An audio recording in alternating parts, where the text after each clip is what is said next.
수직선 위에 있는 두 점은 원점을 기준으로 그 위치값을 하나씩 갖고 있습니다. 즉 1차원이라는 뜻이고요. 그 두 점 사이의 거리, 즉 선분 AB의 크기는 절대값 x1-x2 또는 절대값 x2-x1을 통해서 그 거리를 구할 수 있습니다. 좌표 평면에 있는 점은 x값과 y값, 점은 하나지만 두 개의 값을 갖고 있기 때문에 2차원이라고 하고요. 그 두 점 사이의 거리, 선분 AB의 길이는 피타고라스의 정리를 이용해서 가로의 길이와 세로의 길이를 이용해서 루트 x2-x1의 제곱 플러스 y2-y1의 제곱으로 우리가 구할 수 있습니다.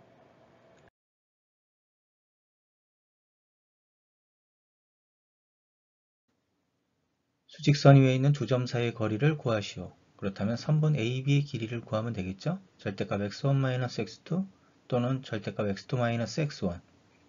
A점의 좌표는 3, B점의 좌표는 마이너스 7. 그렇다면 선분 AB라고 하는 것은 다음과 같이 공식을 이용해서 그대로 구하면 10이 됩니다. 2번 A점과 B점의 위치, 바로 선분 AB의 길이가 두 점 사이의 거리가 되겠죠? 그렇다면 다음과 같이 공식에다 그대로 넣어서 계산을 해주고 정리를 한다면 이때 실제로 양수가 되는 것은 2 루트 2 마이너스 2가 됩니다.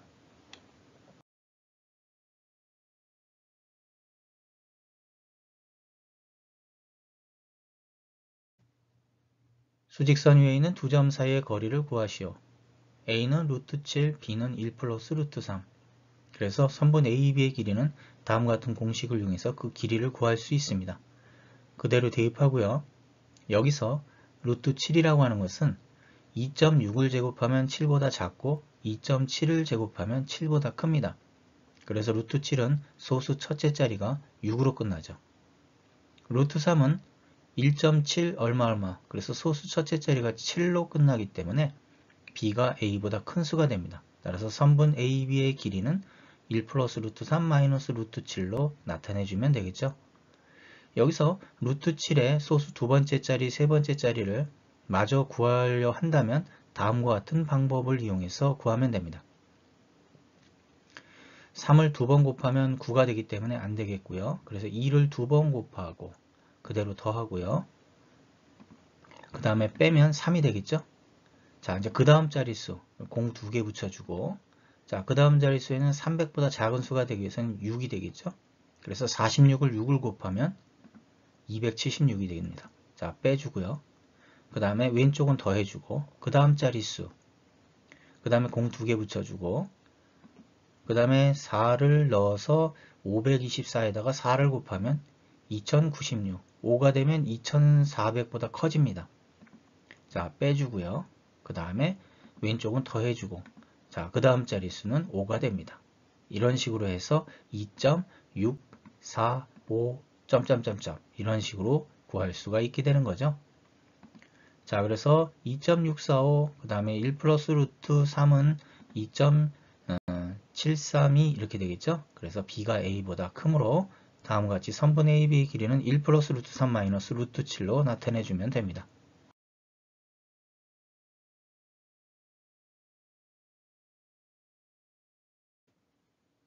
좌표 평면 위에 있는 두 점 사이의 거리를 구하시오. 두 점 A와 B를 x1, y1, x2, y2라고 한다면 좌표 평면에 다음과 같이 나타내고, 이때 두 점에 대해서 선분 AB의 길이를 구해야 되는데요. 이를 직각삼각형 형태로 가로의 길이와 세로의 길이, 그래서 절대값 x2-x1, 절대값 y2-y1을 이용해서 그 길이를 나타낼 수가 있겠죠. 그렇다면 결국 선분 AB라고 하는 것은 다음과 같은 공식을 이용해서 풀 수가 있습니다. 1번은 원점에 대해서, 그렇다면 x1, y1이 0,0이 되기 때문에 다음과 같이 루트 마이너스 6의 제곱 플러스 8의 제곱, 그래서 결국 10이 됩니다. 자, 2번 공식에 그대로 넣어서 나타내고요. 계산을 해서 정리를 해주면 5가 됩니다.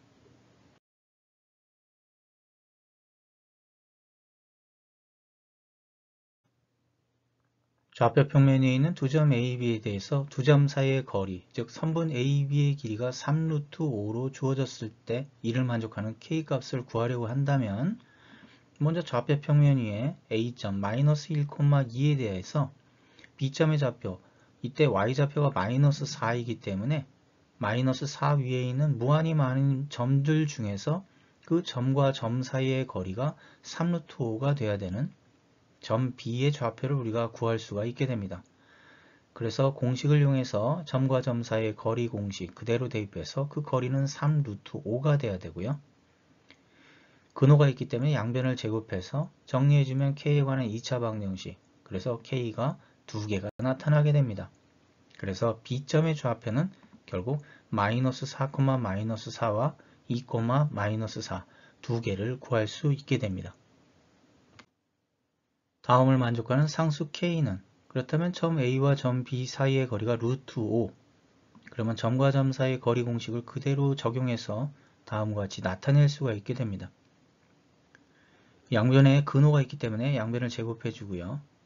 자, 그렇게 되면 다음과 같이 되고 양변을 2로 나눠주게 되고 여기서 제곱근을 취해주면 K-3은 플러스 마이너스 2분의 루트 10이 되겠죠. 그래서 K는 3 플러스 마이너스 2분의 루트 10이 됩니다. X축 위에 있는 점 P에 대해서 선분 AP와 선분 BP가 같다. 그러면 좌표 평면에 A점과 B점의 위치를 다음과 같이 나타낼 수가 있다면 X축 위에 있는 점 P의 좌표가 바로 대충 이쪽 위치에 있다는 걸 알 수가 있게 됩니다. 그리고 그 점의 좌표를 P, 0으로 놓고요. 그 점의 좌표를 우리가 정확하게 알기 위해서는 점과 점 사이의 거리 공식을 이용해서 선분 AP의 길이와 선분 BP의 길이를 다음과 같이 나타내고 근호가 있기 때문에 양변을 제곱하죠. 전개를 해서 정리를 해주면 제곱항이 사라지기 때문에 P에 관한 1차 방정식, 그래서 P점의 좌표는 마이너스 4,0 이렇게 우리가 구해낼 수 있게 됩니다. 두 점 A, B에서 같은 거리에 있는 X축 위에 있는 점 P의 좌표는 그렇다면 좌표 평면의 A점과 B점, 그리고 이 두 점에서 같은 거리에 있는 X축 위에 있는 점 P, 그럼 그 점의 좌표는 P, 0이 되겠죠. 그래서 선분 AP와 선분 BP가 같기만 하면 됩니다. 점과 점 사이의 거리 공식을 그대로 대입해서 선분 AP 그리고 선분 BP가 서로 같아야 되고 양변을 제곱하고요. 전개를 해서 정리를 했을 때 P가 마이너스 2가 되죠. 그래서 P점의 좌표는 마이너스 2,0이 됩니다. 좌표 평면 위에 점 A와 점 B가 있고 이 두 점에서부터 Y축 위에 있는 점 Q, 즉 선분 AQ와 선분 BQ의 길이가 서로 같은 점 Q의 좌표 0,Q를 우리가 알아내기 위해서는 등식을 만족하도록 점과 점 사이의 거리 공식을 이용해서 선분 AQ의 길이와 선분 BQ의 길이가 서로 같아야 하므로 양변을 제곱해서 근호를 없애고 전개를 해서 정리를 해주면 Q가 1이 되겠죠. 그렇다면 두 점 A, B에서 같은 거리에 있는 점 Q의 좌표는 0,1이 됩니다. 두 점 A, B에서 같은 거리에 있는 Y축 위에 있는 점 Q의 좌표는 그렇다면 이 A점과 B점에서부터 같은 거리에 있는 Q점의 좌표, 따라서 선분 AQ와 선분 BQ가 같기만 하면 되겠죠. 그렇다면 점과 점 사이의 거리 공식을 이용해서 선분 AQ의 길이와 선분 BQ의 길이가 서로 같아야 하므로 양변을 제곱하고 전개를 해서 정리를 해주게 되면 Q는 결국 3, 따라서 Q점의 좌표는 0,3이 됩니다. 좌표 평면에 세 점 A, B, C가 다음과 같이 주어지고 이 세 점 A, B, C로 하는 삼각형 A, B, C는 어떤 삼각형일까요? 일단 삼각형이라고 하는 것은 정삼각형, 이등변 삼각형, 직각삼각형, 예각삼각형, 둔각삼각형 이와 같이 변의 길이를 통해서 삼각형을 결정할 수 있습니다. 그렇다면 점과 점 사이의 거리 공식을 이용해서 선분 AB의 길이는 루트 10, 선분 BC의 길이도 루트 10, 선분 CA의 길이는 루트 20. 그렇다면 세 변 중 두 변의 길이가 같으니까 이등변 삼각형이 될 테고 가장 긴 변의 제곱이 나머지 두 변의 제곱이 합과 같으므로 직각삼각형이 되겠죠. 그래서 변 CA가 B변인 직각 이등변 삼각형임을 알 수 있게 됩니다.